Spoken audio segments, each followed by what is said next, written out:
فرعون اپنے زمانے کا اتنا بدترین ظالم بادشاہ تھا کہ اس نے ظلم کی انتہا کی تھی۔ اس نے خدائی کا دعویٰ بھی کیا تھا اور یہاں تک کہ معصوم بچوں کو بھی اس نے ذبح کیا تھا، لیکن پھر بھی اللہ تعالیٰ اس پر عذاب نہیں لانا چاہتا تھا، کیونکہ اس میں 3 صفات ایسے تھے جو اللہ تعالیٰ کو بہت زیادہ پسند تھے۔ سب سے پہلا صفت تو یہ تھا کہ فرعون اپنی داڑھی کو کنگھی کرتا تھا۔ دوسرا صفت یہ تھا فرعون کا کہ وہ بچوں کے ساتھ کھانا کھایا کرتا تھا۔ تیسرا صفت یہ تھا فرعون پیشاب کے لیے بہت دور جگہ تک جاتا تھا اور سب سے چھپ کر وہاں پر وہ پیشاب کرتا تھا۔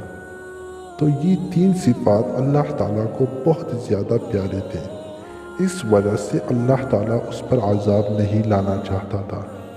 لیکن جب سے اس نے یہ صفات چھوڑ دیے تو اللہ تعالیٰ نے اس پر عذاب ڈالا۔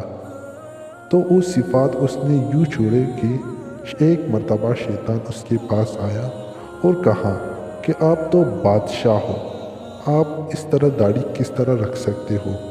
آپ کو تو اپنی داڑھی میں مرجان یاقوت لگانے چاہیے، جس سے آپ کی داڑھی بہت اچھی لگے گی۔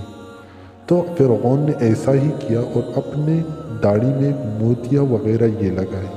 تو جب اس نے اس طرح چیزیں لگائی تو اپنی داڑھی کو کنگھی نہیں کر سکتا تھا، تو یہ صفت تو ختم ہو۔ دوسرا صفت جب شیطان کو معلوم ہوا تو اس نے فرعون سے کہا کہ آپ تو بہت بڑے بادشاہ ہو، آپ معصوم بچوں کے ساتھ کیوں کھانا کھاتے ہو؟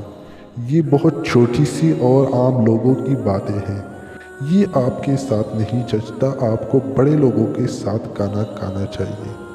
تو فرعون نے اس عادت کو بھی چھوڑ دیا۔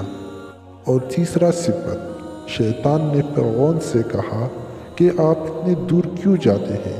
آپ تو بہت بڑے بادشاہ ہو، آپ کو کوئی دیکھ لے گا، کوئی نہ کوئی دن تو آپ کو کوئی دیکھے گا۔ تو اس نے کہا کہ آپ اپنے گھر میں کوئی انتظام کر لیں، یعنی کوئی باتھ روم یا کوئی ایسی جگہ بنا لیں جس میں آپ پیشاب کر سکیں۔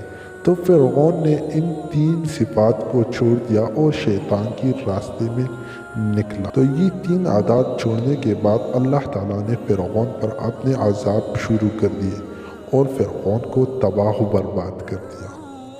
تو اس طرح عادات اللہ تعالیٰ کو بہت پسند ہوتے ہیں، جو عاجزی کی طرف انسان کو لے جاتا ہے، جو انسان کو حیا اور عزت کی طرف لے جاتا ہے،